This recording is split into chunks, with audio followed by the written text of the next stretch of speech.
paz do Senhor Jesus, chegamos hoje à lição de número 10 do quarto trimestre de 2021. Nós estamos estudando acerca da vida do apóstolo Paulo e suas lições também acerca do seu ministério. Nós estamos estudando o apóstolo Paulo. A lição de número 10 tem o seguinte tema: Paulo e o seu amor pela igreja. Você sabe o que é amor? Você sabe o que movia Paulo a pregar o evangelho, a fazer a obra do Senhor com muito afinco, com muito amor?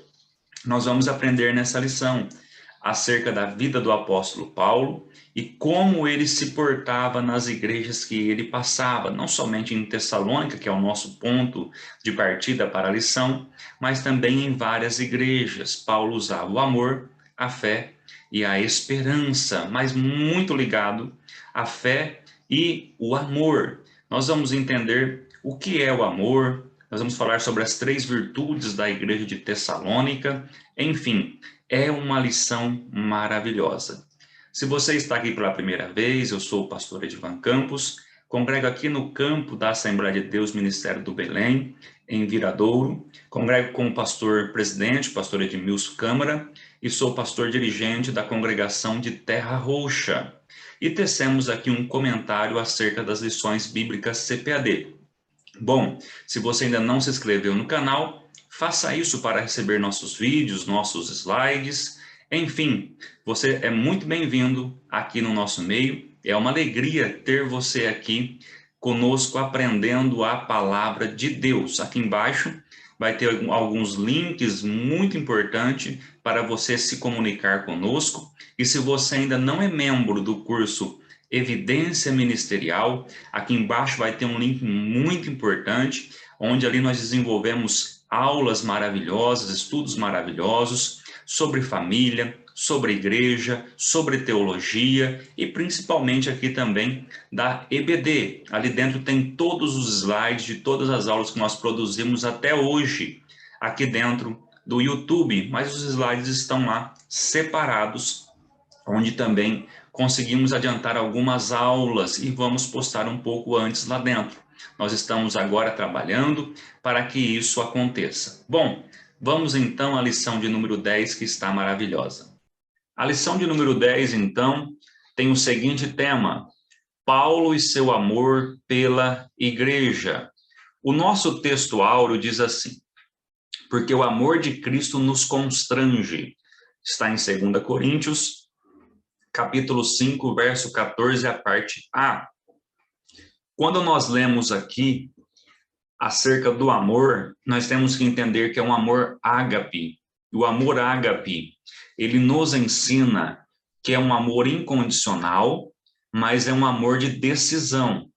Amor é decisão, não é troca de emoções como nós conhecemos na nossa cultura. Não é troca de favores. Nós entendemos que o amor no Oriente, na Bíblia Sagrada, ele é uma decisão. Por exemplo, em João 3,16 vai dizer: porque Deus amou o mundo de tal maneira que entregou o seu Filho unigênito. Ou seja, Deus amou, mas falar que ama é abstrato. Falar que ama não tem peso. Mas entregou o seu Filho unigênito, se tornou concreto. Então, Paulo está dizendo que o amor de Cristo nos constrange. Essa palavra constrange, ela pode vir de impulsionar, fazer com que a gente trabalhe.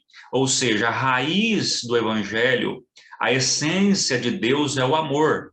E através desse amor que nós recebemos, que nós entendemos que Cristo se decidiu por nós, sem querer alguma coisa em troca, sem querer entender por que nós estávamos naquelas situações, simplesmente ele nos amou. Ele sabia que éramos pecadores. Ele não colocou nada como solicitação para nos amar. Ele nos amou. E esse amor derramado nos nossos corações agora nos constrange, nos impulsiona a fazer a obra de Deus. A verdade prática diz assim: o amor cristão não é o sentimento egoísta, mas o sacrifício dos próprios desejos para o bem dos outros. Então, aqui nós já vamos ver que o amor é uma decisão e nós amamos não querendo nada em troca. Nós também nos decidimos por amar. Então, nós temos aqui a verdade prática que está dizendo isso, que o amor cristão não é um sentimento egoísta. Nós não fazemos para receber alguma coisa em troca, mas, pelo contrário, nós sacrificamos os nossos próprios desejos para o bem dos outros.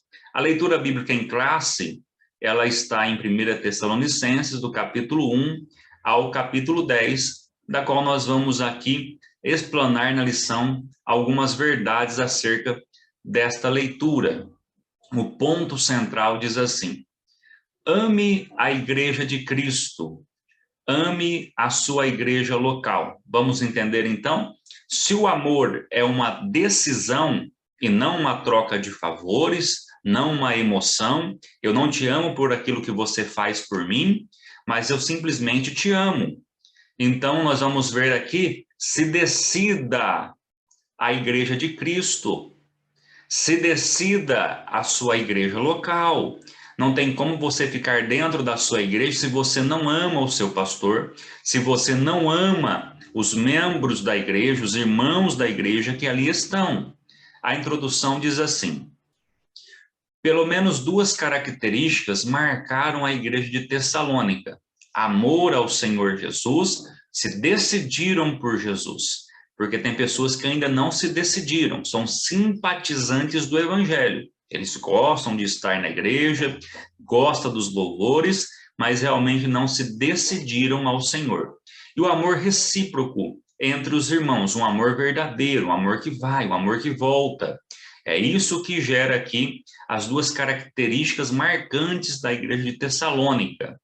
À luz do exemplo dessa igreja e do sentimento do apóstolo Paulo por ela, o nosso propósito é mostrar que, como seguidores de Jesus e membros de uma igreja local, devemos amá-la e expressar esse amor na comunhão dos santos. E o nosso objetivo é compreender o amor pela igreja. Então, nós temos que compreender, sim, o que devemos fazer, como devemos nos postar diante aí da situação que nós vivemos dentro da igreja. Então, nós temos o nosso ponto central, nos instruindo a amar a nossa igreja universal, a igreja que nós temos também para congregar em algum lugar, você congrega em algum lugar, e compreender o amor pela igreja. No tópico de número 1, está escrito assim: o amor de Paulo pela igreja, o amor como de um pai para um filho. E aqui nós temos a primeira carta de Paulo para a igreja dos Tessalonicenses. Atesta o seu amor pelos membros dessa igreja. Nós vamos ver aqui, em 1 Tessalonicenses, capítulo 1 e o verso 3, destacando muito claro fé, amor e paciência da esperança em nosso Senhor Jesus Cristo. Nós vamos observar que Paulo, ele tem aqui um carinho especial de pai por esta igreja. Esse sentimento não se deu apenas pela igreja de Tessalônica, mas por todas as que Paulo plantou no mundo gentílico. Lembra do mundo gentílico, que era o mundo das nações? Gentil, ou os gentios, está falando sobre as nações. Trata-se de um amor como de um pai para um filho. Ao que Paulo vai dizer em Coríntios, capítulo 4, na primeira carta, verso 15. Porque ainda que vocês tivessem milhares de instrutores em Cristo, não teria muitos pais, pois eu gerei vocês em Cristo Jesus pelo Evangelho. O que é um amor de um pai? O amor de um pai é quando você ama uma criança do jeito que ela é. O que um pai tem que entender é que ele pode até querer projetar no seu filho alguma coisa. E, particularmente, às vezes o pai projeta na criança uma coisa que ele foi mal sucedido. Às vezes ele quer que a criança seja alguma coisa que ele sonhou ser e ele nunca conseguiu ser aquilo. Mas o pai de verdade, ele ama a criança, por exemplo, do jeito que ela é, da forma que ela é. Então, um pai, ele ama as crianças do jeito que elas são. Por que eu estou falando crianças? Porque nós temos as nossas etapas. Quando nós aceitamos a Cristo, nós nascemos de novo. Somos considerados como meninos na fé e nós vamos desenvolvendo a nossa vida. O que Paulo está dizendo é que ele realmente amava da forma que eles eram. Paulo não estava dizendo que esta igreja era perfeita, porque ele trabalha com vários aspectos ali, problemas sexuais, problemas de ordem ministerial, ele vai trabalhar com problemas acerca do arrebatamento da igreja, que alguns irmãos estavam pensando que já tinha sido o arrebatamento.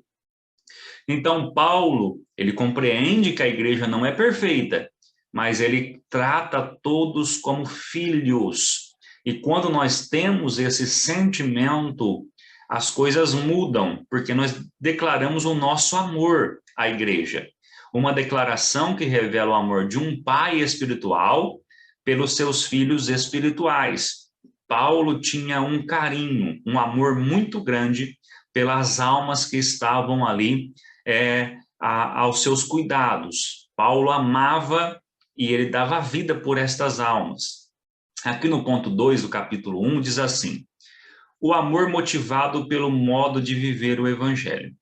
Um dos elogios de Paulo aos Tessalonicenses foi o modo como eles receberam a palavra e sua prática, em coerência com o ensino recebido.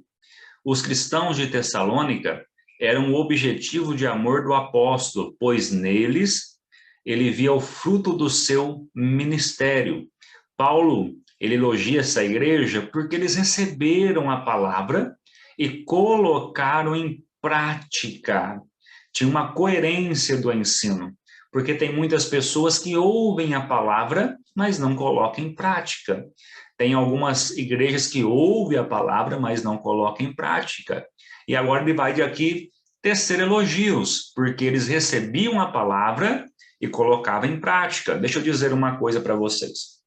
Hoje, nós temos a Bíblia Sagrada em nossas mãos. Nós temos os escritos em nossas mãos, nós consultamos isso. Na época dos Tessalonicenses, nós temos que entender que Paulo, ele prega o evangelho e eles tinham na mão ali o Antigo Testamento. Então, eles acreditaram na palavra pregada, eles acreditavam no ensino. Então, a fé deles era muito grande nesse ponto de já colocar em prática aquilo que eles estavam aprendendo.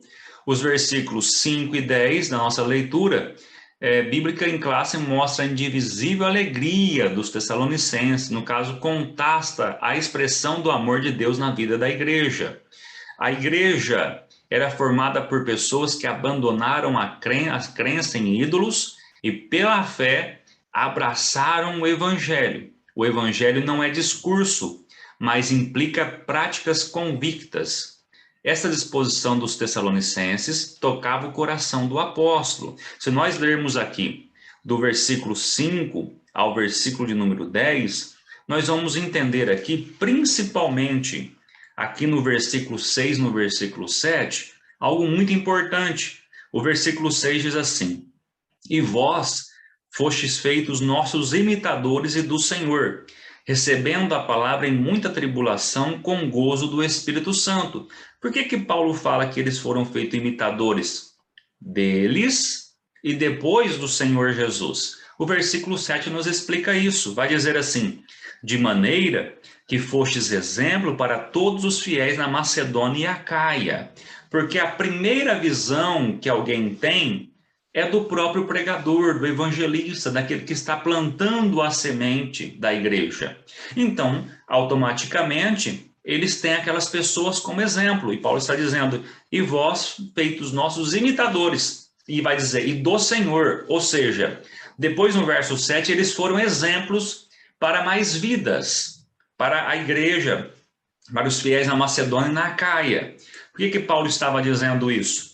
Porque nós temos que entender que o evangelho não é só um discurso, mas implica práticas convictas. As pessoas estão olhando a igreja do Senhor na face da terra e elas esperam de nós um exemplo. Você é um exemplo de Deus aonde você esteja. no trabalho, na escola, na igreja, na vizinhança, na sua família. As pessoas vão querer imitar você e automaticamente entendendo que o seu padrão de vida vem de Cristo, logo eles vão a Cristo, sendo exemplo para mais pessoas. Mas é interessante que eles deixam as suas crenças em ídolos e pela fé abraçam o evangelho. É um sinal de convicção da palavra pregada e de convicção de quem estava pregando a palavra.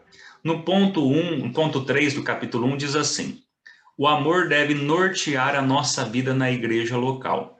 Num tempo em que muitos vivem de criticar a igreja local, é hora de demonstrar amor pela igreja em que congregamos. É interessante que nós estamos vivendo uma época que as pessoas estão dizendo que não precisa mais de igreja, que as pessoas estão dizendo que realmente a igreja ela tem vários problemas.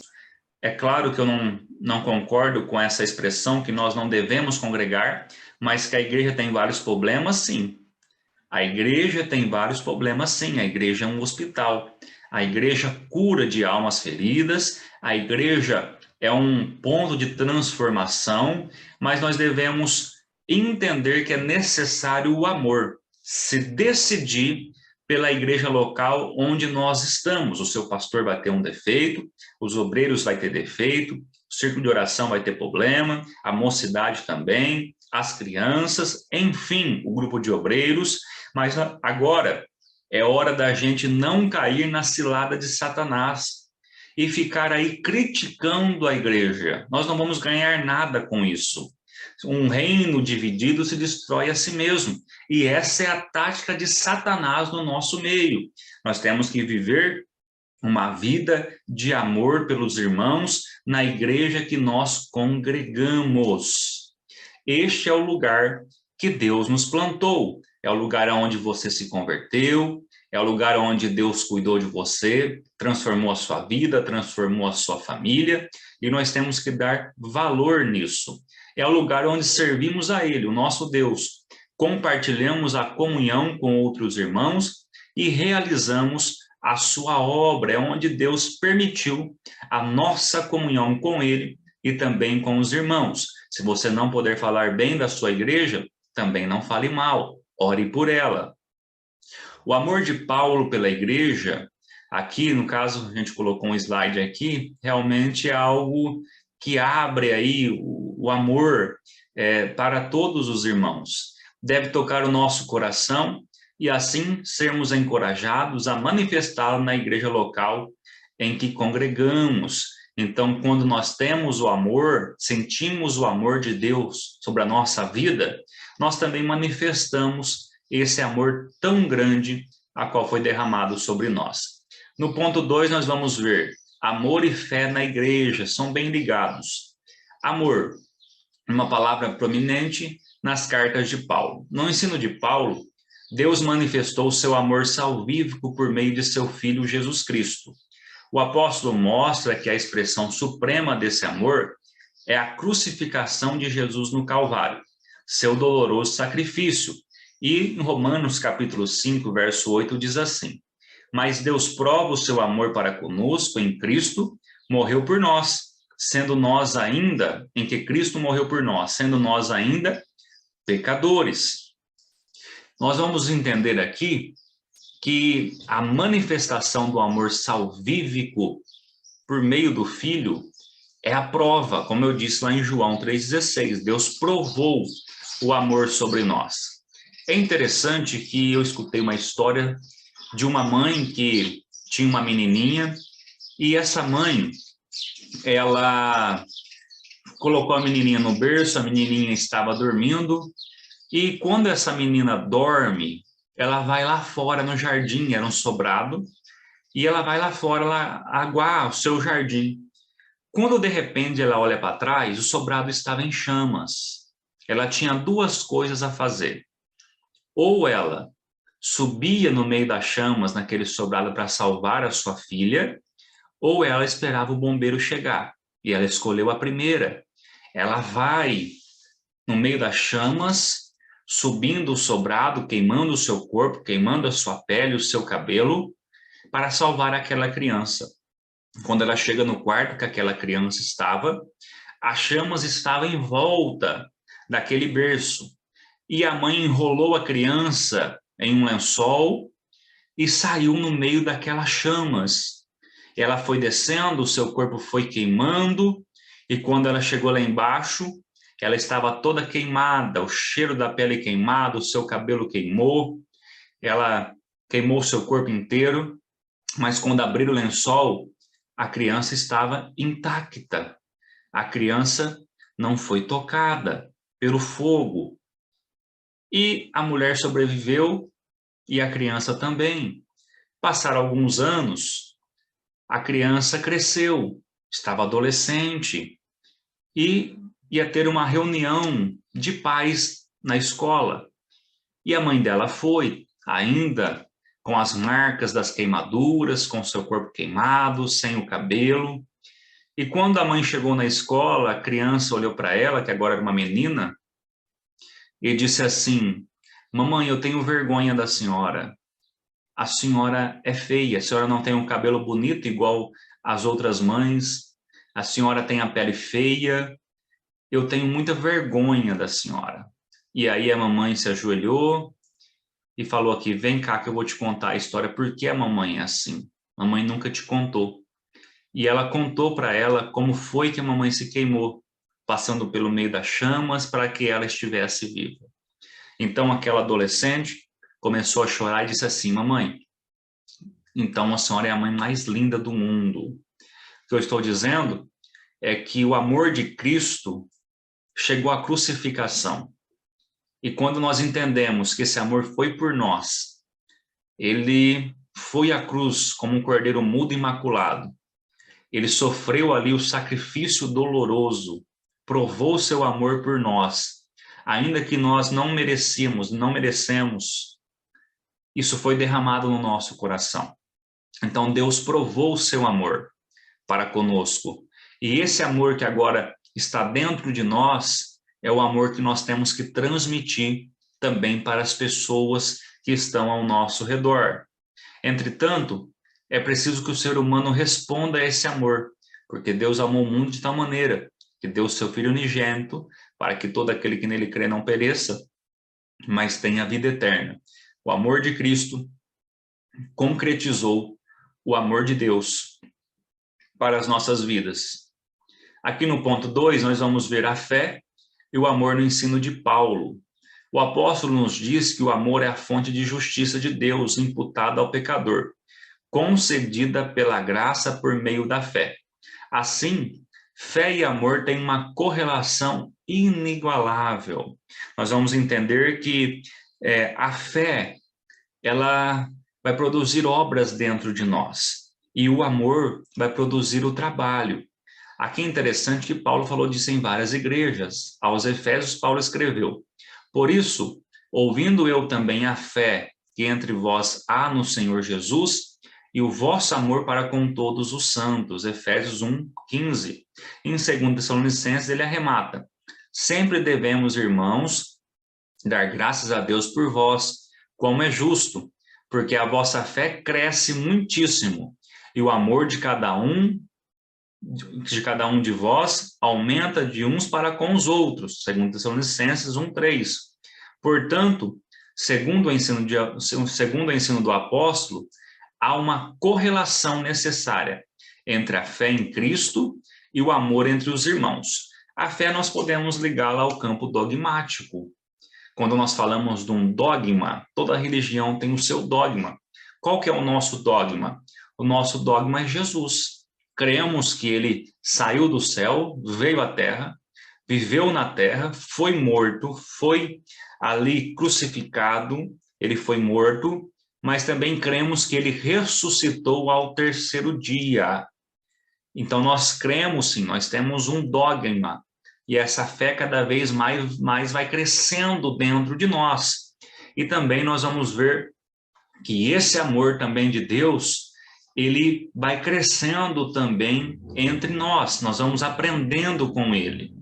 Logo, na fé cristã, O único débito que temos como crentes em Jesus é o amor recíproco para com os outros. Esse amor deve ser mostrado na igreja local. Se nós não conseguimos mostrar o amor com as pessoas que estão do nosso lado, na igreja que nós amamos, que nós congregamos, ou na nossa família, onde nós vamos mostrar esse amor? Aqui no ponto 2, ponto 3 do capítulo 2 diz assim: a dimensão prática do amor na igreja. No ministério de Paulo, o amor tem um caráter prático e, de acordo com o ensino de nosso Senhor, principalmente conforme apresentado na parábola do bom samaritano, o amor se manifesta na atitude concreta em relação ao outro. Eu não vou entrar na parábola do bom samaritano aqui, eu não vou fazer aqui uma explanação sobre ela, só que é interessante que Cristo, ele vai mostrar a atitude, ele vai mostrar a manifestação do amor. Nós sabemos ali daquela rincha entre o samaritano e o judeu, mas Cristo está falando de atitude. Cristo está falando de uma pessoa que manifesta o amor, mesmo sem conhecer o outro, mesmo deixando as barreiras para trás e fazendo isso de um caráter prático. Então, o amor se manifesta onde? Na atitude, uma atitude concreta. Vamos ficar aqui nessa parte, na atitude concreta, não é só falar que ama em relação ao outro. Num contexto em que nos acostumamos a denominar o amor como algo, vamos dizer assim, comum, meio raso no caso, é preciso mostrá-lo de maneira concreta no ambiente da igreja local. Pastorear com fidelidade os crentes, isso vai pegar numa parte mais pastoral, amar as almas todas de uma forma igual, sendo imparcial, suprir a necessidade de quem precisa. Aqui, queridos, é muito importante essa parte, porque às vezes alguém bate na porta do irmão pedindo uma ajuda, ele está com o freezer cheio, ele fala: não, irmão, fica tranquilo que Deus vai prover. E a pessoa tem a condição de cuidar da outra pessoa. O amor de Cristo não é manifestado somente em um culto, o amor de Cristo que está entre nós, mas também na necessidade do dia a dia, com alimento, com roupas. E aqui nós vamos ver também essa parte de visitas, onde a pessoa pode estar enferma, oração pelos outros, tudo quanto se apresentar com oportunidade de amar. Então nós temos que entender que nós devemos se aproximar das pessoas querendo fazer o bem, querendo entregar de Deus aquilo que nós recebemos. O amor não faz mal ao próximo, de sorte que o cumprimento da lei é o amor. E aqui nós vamos ver, aqui no capítulo 3, no ponto 1, as 3 virtudes teologais.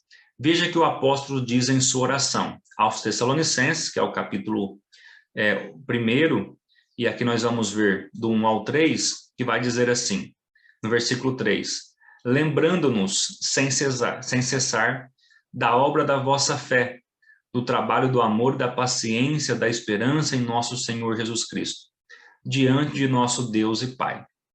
Aos Coríntios, agora, pois, permanecem a fé, a esperança e o amor. Estes 3, mas o maior deste é o amor. 1 Coríntios 13, 13.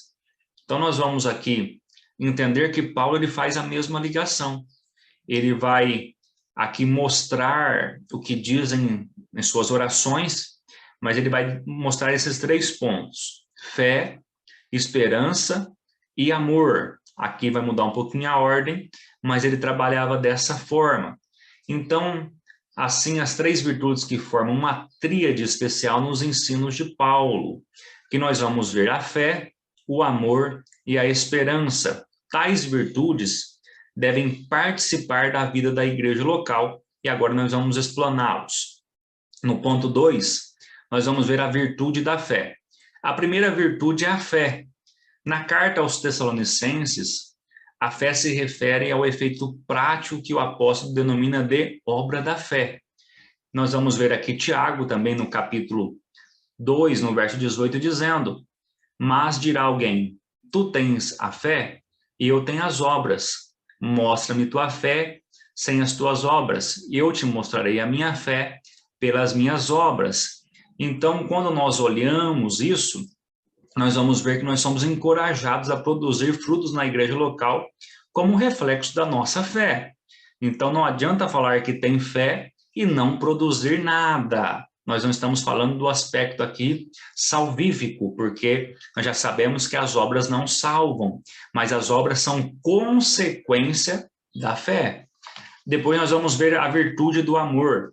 Em 1 Tessalonicenses, capítulo 1, o verso 3, vai dizer assim: o apóstolo fala do trabalho do amor. Ora, o que podemos entender por isso? Havia um senso coletivo nos Tessalonicenses de que os seguidores de Jesus deveriam trabalhar motivados pelo amor ao nosso Senhor.